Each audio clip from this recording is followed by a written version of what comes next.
கோரமாக சிதைந்த நிலையில் கிடைக்கப்பெற்றிருக்கும் வெற்றியின் உடல். சென்னை மாநகராட்சியின் முன்னாள் மேயர் சைதை துரைசாமி தற்போது அதிமுகவில் பெரிதாக தலை காட்டிக் கொள்ளாமல் இருந்தாலும் அவர் மீது கடுமையான விமர்சனங்கள் எதுவும் எழாமல் பார்த்து கொண்டவர்.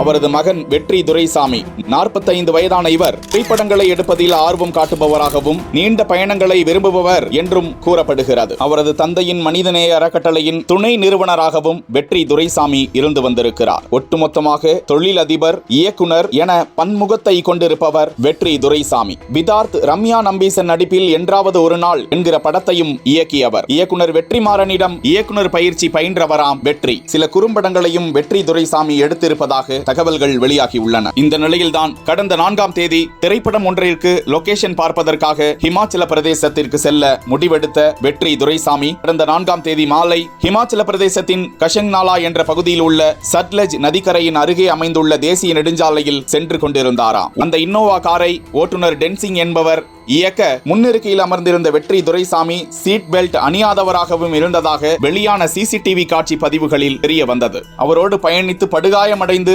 தீவிர சிகிச்சை பிரிவில் அனுமதிக்கப்பட்டிருப்பவர் அவரது நண்பர் என கூறப்படும் கோபிநாத்.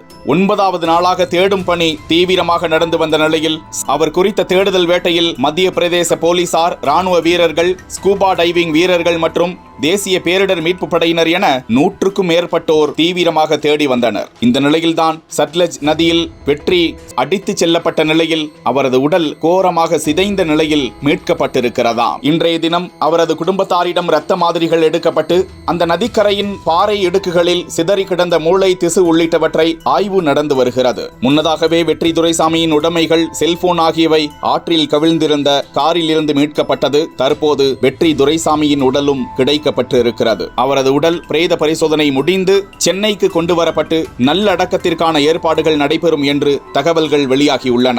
ஏராளமானோர் சைதை துரைசாமி மற்றும் அவரது குடும்பத்தாருக்கு ஆழ்ந்த இரங்கல்களை பதிவிட்டு வருகின்றனர்.